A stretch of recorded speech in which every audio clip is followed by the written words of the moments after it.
Welcome to the Ride of My Life podcast. I'm Rena, and I'll be sharing with you what it's like as I go out on the road while working through the emotions and challenges that go along with it. As I develop my knowledge and awareness, I hope to connect with you on this journey.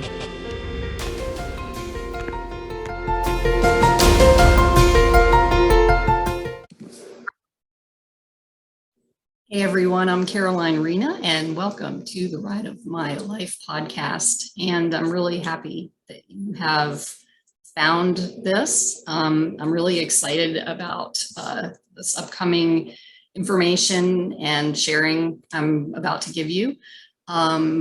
Big part of it is 5 sleeps and a wake up before I leave the area. And and the other thing, of course, I wanted to mention was Happy New Year. We are on right now, I'm recording this on January 5th, in the process of getting ready.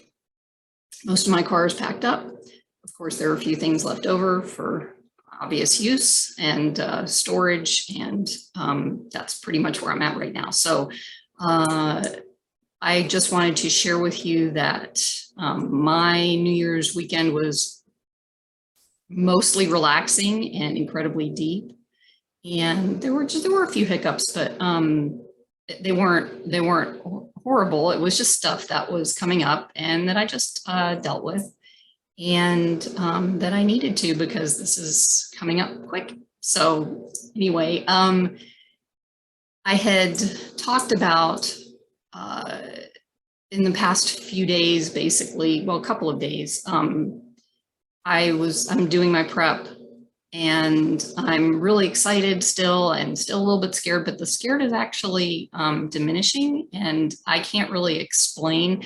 You see, I mean, here's the thing: when you go through healing and you work through the processes or whatever you're doing to heal, there's a part where things start to happen where there are no words to explain it. So when I say that, that's what's going on. It's not really that easy to put what's happening into words that will help anyone to understand unless you've experienced it. So whether it's the changes, the healing, the actual trauma, the physical feelings, the body feelings, which is what I mean, you know, any of this stuff, because we're individual in that respect, where we're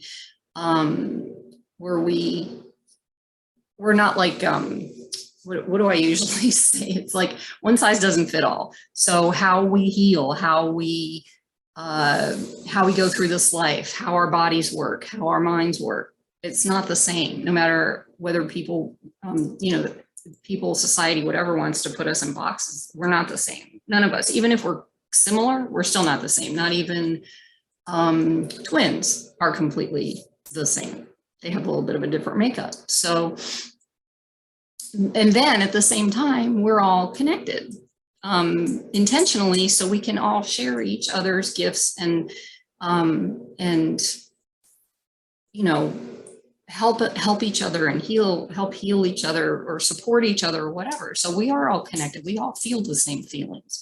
We all feel anger. We all feel fear. We all feel sadness. It's part of our system. I've mentioned that it's like a GPS system, actually, for the body itself to know what is going on in the world around us, so we can take care of ourselves in whatever that is. For example, anger teaches us how to protect our boundaries. So we learn how to protect our boundaries if we are in a space where we have been taught how to do that. If we've been traumatized, it's kind of challenging to protect our boundaries, because that's a whole nother realm in itself. So anyway, I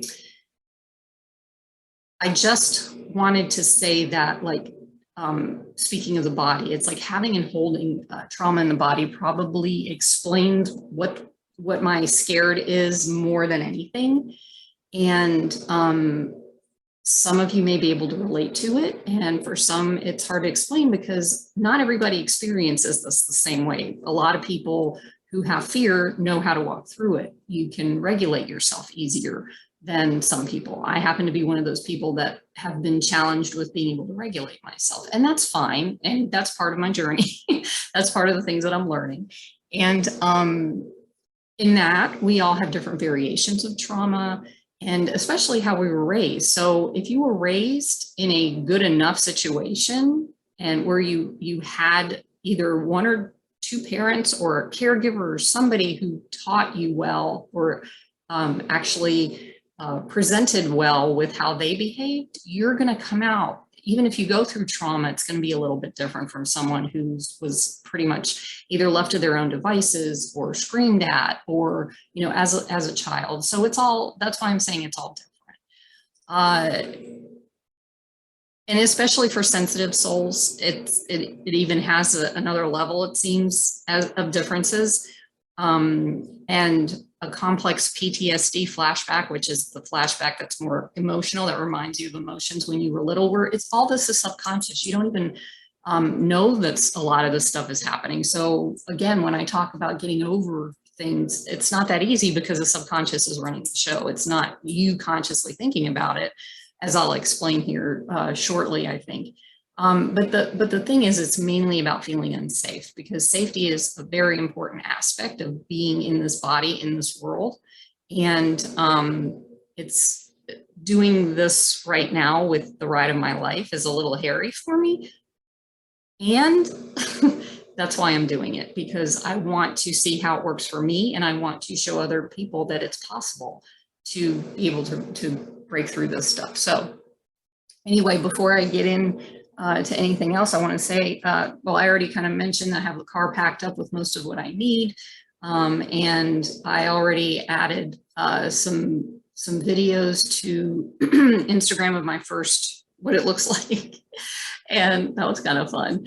And I feel good about what's happening so far. And it's also good that I'm not full-time on the road, because I'm really not set up for that yet. So I'm not, you know, walking into anything that's going to surprise me, because I used to camp and I used to do, you know, I was in the Army for 8 years. And so I know, I was actually a Girl Scout too. So I know what the outdoors thing is like, but not in a car. It's a little different from what I'm gathering and reading and learning through YouTube from other people doing this and different Facebook groups. And so I'm learning a lot about how little different things to do and in order to support myself and care for myself. So anyway, in those videos, I show that I have some tools that I've been using to help with the body healing of trauma. And you'll see that if you watch. Basically, it's a book I have. I also have another one that I'm reading again now, just to understand some things. I have a audio series, Whole Tones, and which is music that's recorded in different frequencies that helps heal the body, the mind, the body, the vibrations in the body. And I also have some work that I like to do with the vagus nerve, which I'm getting back into. And that was from Jim Donovan. He has a course that he does that brings that out. And the really cool thing is that I'm also getting into how intensely important the vagus nerve is throughout the blood, because it runs our entire body's length, and it affects every part of the nervous system, organs and brain, and, you know, you name it, that's what it does. There's a Dr. Stephen Porges, I think, Porges. And I watched a video of some of the stuff that he does, and he came up with this thing called the Safe and Sound Protocol, which I'm very interested in learning about, because it literally you don't even know what's getting into the system. I mean, we don't even know that the subconscious is running the show, because we just react to things, and that's what's going on. And he's very detailed in explaining how that works and how this safe and sound protocol works. And, you know, you really do have to go through a therapist or someone who's trained to do that. So that's why I'm kind of researching it to see what that's all about. And I know, because of the work I've done with music, how that helps to shift. And my own, when I was younger, And then later on in life, how I knew how music helped heal the mind, the body, the soul, the spirit. You know, it's just something about music. If it's not headbanging music, that kind of agitates and, you know, gets us moving and, you know, whatever. But the kind of music I'm talking about is more calming and relaxing. And that's where I'm going with this. But anyway, let's see. The other piece of this is, just so you know, I mean, this is really cool for me because I'm a researcher by heart. I love to research. I'm not like professional researcher, but I love to do all kinds of research and learn and find out things and then share them appropriately or whatever to people who want to hear about it. And that took a while for me to figure out too. But anyway, I digressed. I like that word. But what I'm figuring out is this part of this journey of my life of walking away from what I thought I knew about life, about me, about how things work, about, you know, all kinds of things, which started to kind of make me curious because it didn't fit the actual explanation that I had been seeing in the world, because I'm an observer and I like to watch things pan, you know, how they work themselves out, and it's not fitting anything that I ever the paradigm that I've ever, you know, seen for me. So I decided that I'm going to do this to actually point me in a direction to go in to learn about these things for myself, you know. So, and this is just the beginning, obviously. And I love that I get to do this work on myself. And I know for sure that just talking about my issues in my life and trying to fix whatever I thought was wrong with me and my mind is not the direction I need to go in anymore, because that was where it started. That's where it was like, oh my God, I'm broken. I have to figure this out. And believe me, I went through a lot of crazy, weird stuff in my head, especially because I'm a thinker, analyzer, and it didn't suit me well. And like one of my personal development courses, they're like, you've got to move there from your here to here to your heart, because you're never going to figure this stuff out. And I never figured it out. I got to the point where I allowed it, where I just sat in the muck until I could get out, until I could feel safe to get out of it. And that's how I did it on a moment to moment basis. And again, I always say this, it's not easy, but it is so worth it. And it is doable. And for everyone, even if we don't believe that, the belief system is a stuck system. It's inside of us. It's what Vince Polito, who I interviewed, calls the inner work. And there's so much in there that it's so amazing that a lot of us don't know about. And it would, you know, reach out to Vince if you want to get some really cool healing work done. I've been doing some of the processes that he has as well.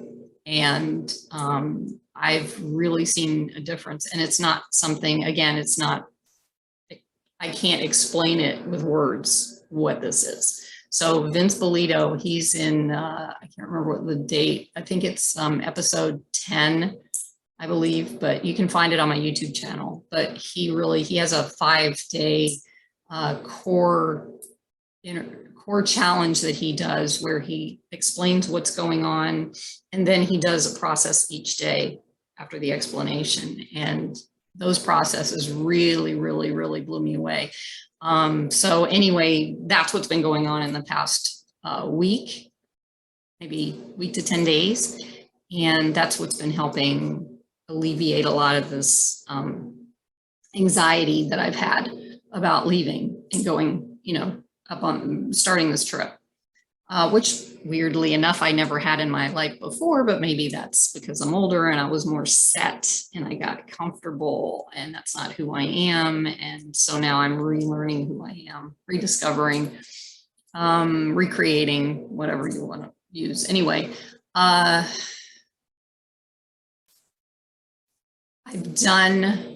did all that work, and what that brought me to was finally becoming aware of the fact that I felt like a victim. So I acted like a victim at that time. And that didn't get me anywhere. It got me people getting frustrated with me. It got me people getting, annoyed that I wouldn't listen to their suggestions. Not that everybody's suggestion is something that, we need to take in, because there's so many of them. I used to take like different suggestions and then kind of mix them up and figure out what felt right to me. That's how I started. And now I'm more listening to myself. Anyway, I'm going into my intuition more and more. And I wanted to try and fix myself, because whatever I thought was wrong with me was the issue, but that's not it. I mean, I was talked about the book that Oprah and Dr. Bruce, Perry, I think, wrote, called What Happened to You. And a lot of people, they don't understand that's the piece of what's going on. That's the trauma. The things that happen to us is what our behavior stems from. And where they explain how most of the time we're asked, what's wrong with you? And it's like, well, wait, and until we get to the point where we really think there's something wrong with us and we need to fix it. And that's not the case. And anyway, so now I have more awareness in what's related to my mind. I still find that I run into these body reactions sometimes where from the trauma and being fearful and not feeling safe, they're not just thoughts that I'm aware of anymore. What happens now is they move into the body. So what's going on is that I can like, if something happens, I can witness it, I can observe it, I'm like in it. And there are moments where my body takes over during this particular stress response as a reaction to whatever's happening, even if it's not a big one. And I literally go into, but I'm watching it, and I can feel it in my body. It just, like, again, hard to explain in words, but it's just like the anxiety, the shaking, the heart rate going up, I guess is the best way I could talk about it, and pacing and different things like that. Even though logically I know that this is not a big deal, my body is reacting. So that's what I started looking at. And that's what I was trying to start to get myself involved in, to research and understand how that's happening. It's like, wait, this isn't that big, and yet my body is reacting like it is. So years ago, I started moving into learning to understand the body through, I initially went through nursing school, which I'm going to talk about. I believe I'm going to talk about in a few minutes. Yes. So I am following a guideline here, just so I can remember what to talk about. But I also learned how the body and mind work together, which I didn't know at that time. So that's where I was getting with it. So interestingly, I started the body part of my journey when I went to nursing school, which is what I was going to start to talk about. And I didn't finish nursing school, and that's okay. Apparently I wasn't meant to, but however, yet when my stint with nursing school ended, and it was by the way of a body response to trauma, I knew I wanted to look at the human body in a different way. So I had that experience with my body when the day that it happened, and I'll share that with you. And afterwards was when I started going to school for massage therapy, and I started to see things differently, and that changed my life from that point on. That was like, oh my gosh, I can't even, like 17 years ago. Anyway, so going back, I want to share what happened with the whole nursing school thing that changed the direction of my life. At that time, I was going through the height of that situation with my children, and I was seeing a therapist, and I was in the military doing funerals, and I don't remember. Was I working? Yeah, I was working a little bit, but I think it was mostly military. That's drawing a blank, but irrelevant. I don't remember the timing, but somewhere in there, my father also died. And that was another traumatic event on top of everything going on, which is a whole nother story, which I don't really need to get into, but it was part of the process of what was going on with my kids. And that really traumatized, really put me over the edge with that. And I really didn't feel like I had any control over my life at all. And so what happens is it was like one traumatic event on top, one after the other, and they call that stacking. And at this point, it wasn't just stacking over many years, or at that point, it was stacking over days and weeks, constantly, consistently. And it was really putting me in a place of total fear and abandonment. That's already a belief system I have. And so anyway, that's where it was. But back to nursing school, all this was going on. And then one day, and after many days of memorizing the formula, there's a formula to give medication. And it was 2 years worth of memorizing while I was in school. This fateful day happened and my body just took over. Looking back, I feel like I was in a full out anxiety attack, but I couldn't recognize what was going on back then.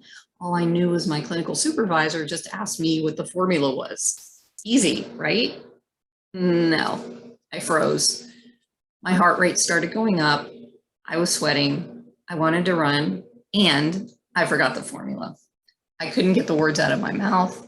I was staring out into space, and I could feel eyes drilling into me. And they weren't angry eyes. They were empathetic, thankfully. And she was a genuinely caring nurse that I just happened to have that day, thank goodness.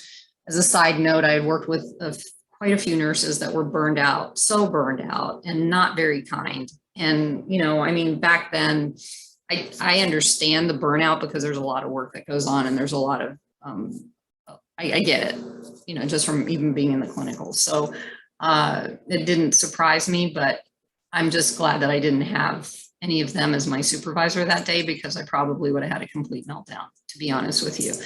And so anyway, back to the story. She looked at me and she said, "Why don't we go to the nurses' lounge and talk?" And I knew what was coming, but I wasn't sure how. And I wanted to cry, but I didn't. And I was scared because I had no idea what I was going to do next. And yes, I was already thinking about that. I was not in the moment at the time of what was happening, so I could, just work my way through it. I didn't know how at that point. So she brought me into the nurses' lounge and asked me to sit down, and I tried, but all I wanted to do was run. And that's the flight part of the stress response. She asked me what happened out there, and I couldn't tell her.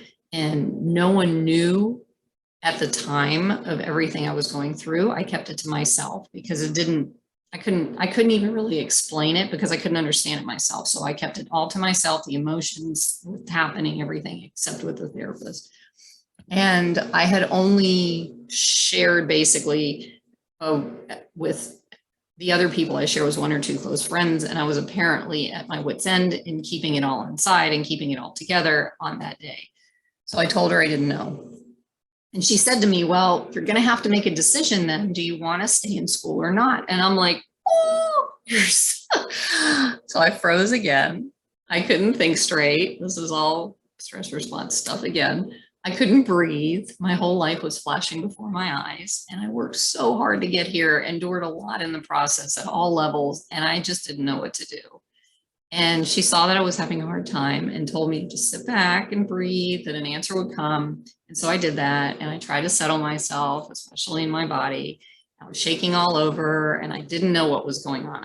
I was totally unaware. I guess I'm thinking, looking back now, I was probably starting to dissociate, but I stayed there because I remembered most of this. If I had dissociated, there may have been pieces of it that was like totally blank, but I remember this happening. So finally, I was able to come back to myself just long enough after seeing my life flash before my eyes. And I wanted to cry so badly, but became numb in that moment, which again is another symptom of the stress response, especially for me in front of people I really didn't know well at that point. And well, at all, I still probably would do that because I don't know them, the trust thing, but that's starting to whittle away anyway. So after what seemed like an hour of this, which was only about 5 minutes, I said I wanted to stop school. The thoughts in my head after saying that, I knew I couldn't take it anymore and I needed to do something that fit me more.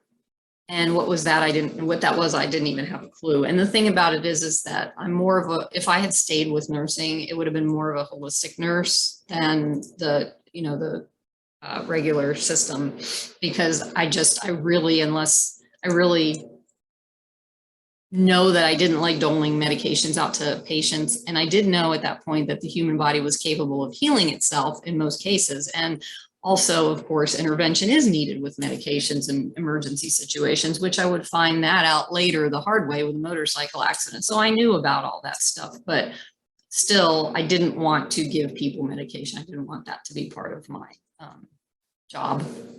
So outside of that, I knew nothing about it or what I was about to do. So what happened was, next, I packed up my things and thanked the nurse and walked out of the hospital and my life of nursing for the last time. And I was really shaken up. And as I was driving home, I was crying because I was by myself. I was crying so hard. I thought my insides would fall out, and that might have been a good thing at that point. And I just started questioning, what am I supposed to do? I spent all this time here and I just wanted to finish. That's all. I just wanted to finish. I just wanted to finish something in my life so my family wouldn't think I gave up again. And what's interesting about that finishing thing was part of my healing process too, was recognizing that when I wanted to stop doing things in my, when I was younger, I was allowed to stop. Nobody ever, kept me or gave me inspiration or anything to continue something. So I just stopped. So it felt like I quit on things my whole life. And that was another thing I had to walk through and deal with. But then that became something in front of people that made it look like I quit everything. So then I stopped doing that. And I went to the opposite extreme, where I didn't give up on anything until the last ditch effort happened. So that's how things compensate in our lives. It's like, we'll go to the opposite. It's like the pendulum swings this way, the pendulum swings this way, until finally it settles in the middle, where there's like a balance of the two. And so that's what was going on. That's what they knew about me. And that all made it worse, was the quitting part. And so more tears, more yelling, more breathing. And I remembered her telling me that breathing part. And so that's what I did. So my body began to calm down. And after about 10 minutes or so of this, something shifted and I started to hear, which is not like a real hearing with my ears, something being told to me to look into massage therapy school. And at the time I hadn't really understood what this was. And I call it a download now. So when we hear things, some of us hear things, other people see things. These are sentience, like if you heard of clairsentient, or I'm sorry, clairaudience, clairsentience, I can't think of all of them, but you'd have to, that's the thing. It's like all of us have different ways of hearing or feeling, what the next thing is in our life when we are listening to our intuition. Okay. So by the time I got home, I was ready to jump on the computer and start researching some schools. And I picked one on the border of downtown Pittsburgh, which is where I was living close to at the time. And the situation and that moment of deciding and choosing really changed the direction of my life, because that's when I started to look at things way differently than the way I was raised, which was very, what I call this societal, maybe way to explain it is three-dimensional, fourth dimensional, whatever that is. And there's another way. There's other things going on, regardless of whether we believe that or not. There's still things, and it took me a while to get to that point of understanding that. And anyway, so back to the present day, and take a breath because I didn't think I breathed the whole time. Back to the present day, I touched on how I was just learning at the time and how the body works holistically. And now I know after seeing many therapists and psychiatrists and coaches throughout my life, that the mind isn't the only explanation of our fears and reactions. That's what I'm coming up against right now, against lack of better words, especially for sensitive people like myself who have been traumatized also. And again, not everyone experiences this in the same way. And not everyone outside of us knows how to support someone who has gone through this, because they either don't understand it or with their own system, or they don't experience it. So I think it's basically the same thing, but anyway. So I have to say that going through this process continues to be a bit of a struggle right now. I know it's getting better. I can feel it. Doing the exercises that I explained before for the retain moral reflex, the starfish exercises, those cause me to feel nauseous. I've slowed them down a bit, quite a bit for now, but I'm sure I'll get back into those too. And just witnessing, seeing, observing, going through a present moment situation where logically it's obvious that I know that I'll get through it.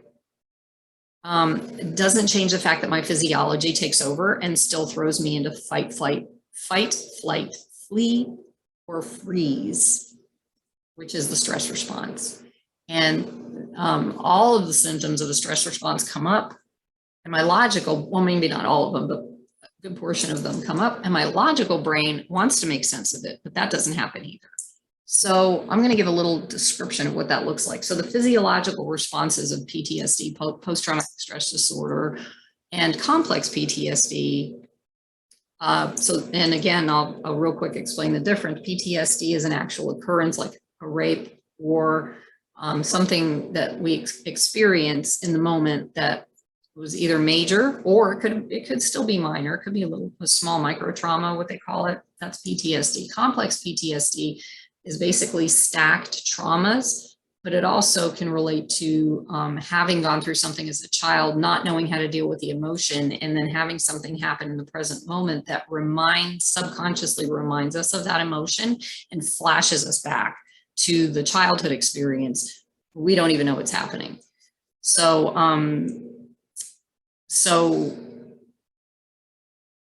anyway, so these are all are part of the autonomic nervous system, which is in charge of our bodies.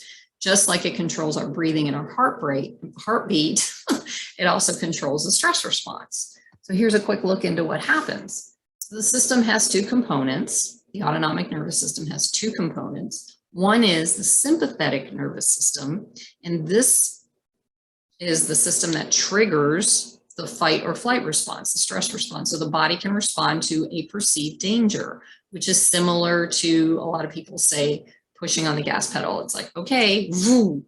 And then there's the parasympathetic nervous system, which is like the brake, and that one runs the resting and digesting of the body after danger has passed.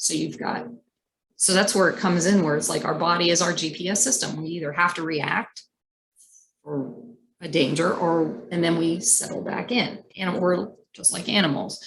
And so what happens is that the PTSD causes, or the complex PTSD causes, sustained hyperactivity of the autonomic sympathetic branch, I'm reading from actually from information I got from the NCBI and Harvard Health. So NCBI is the government website, and Harvard Health was the other one I found.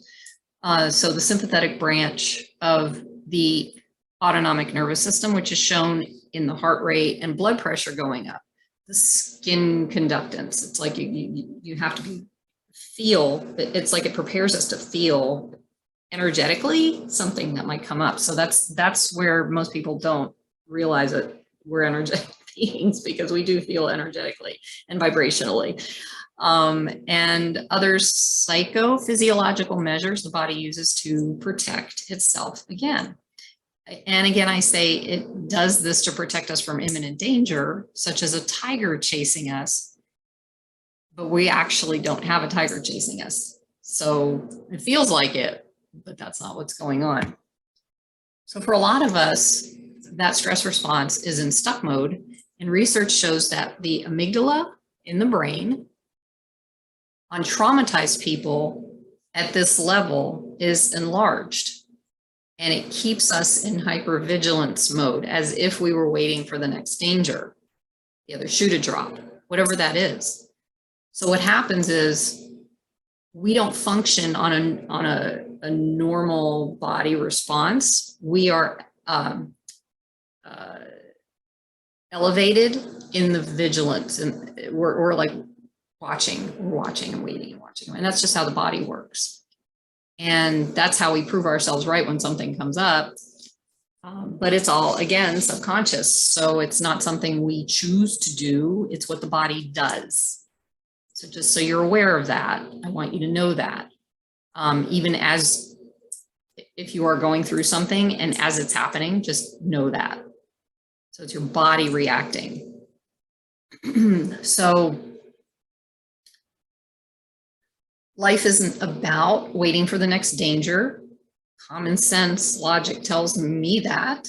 It's about living, loving, enjoying, and some just need the assistance in figuring that out and breaking through this stuckness of, that's the stuckness of the stress response and how it's working through in the body. And if this is going on for you or someone you know, as it does for quite a bit of us, then I would offer you to just continue to follow me on the ride of my life, both the blog and the podcast, because sometimes they're going to be a little bit different, and see how I am working and healing through this, because I am hoping that through my understanding and experience that it will also help you. And the understanding of this is very important in the society we live in, especially now where so many of us are being stacked with all types of different traumas, especially over the last couple of years. So those of us who are already in the stuck fight or flight mode or stuck stress response mode, this stuff is actually making it worse. And that's why it feels worse. Although if there was the balance in your body, it wouldn't feel that way. And that's hard to explain to someone who deals with that, because that's not what it feels like. And I just want you to know that too.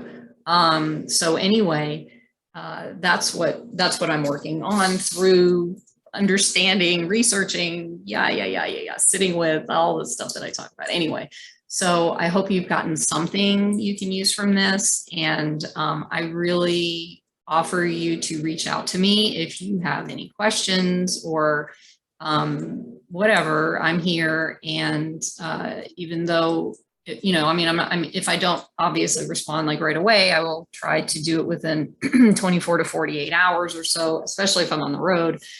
And so I think that should do it. So here we go. Like I said, 5 sleeps and a wake up Monday morning, US time. I don't know exactly what time. It could be 6, it could be 4, it could be 8. I haven't figured that out yet. We'll see. But I will be jumping on the road and heading north out of somewhat warm Florida to really freezing. Don't ask. I'm not even going to go there. Anyway, I hope you have a beautiful day, night, whatever. And I appreciate it. The fact that you're here watching and listening, and take care of yourselves and take a lot of deep breaths and find ways to relax. And your body, when we relax, our body also takes over the healing process, because we can also do that through relaxation.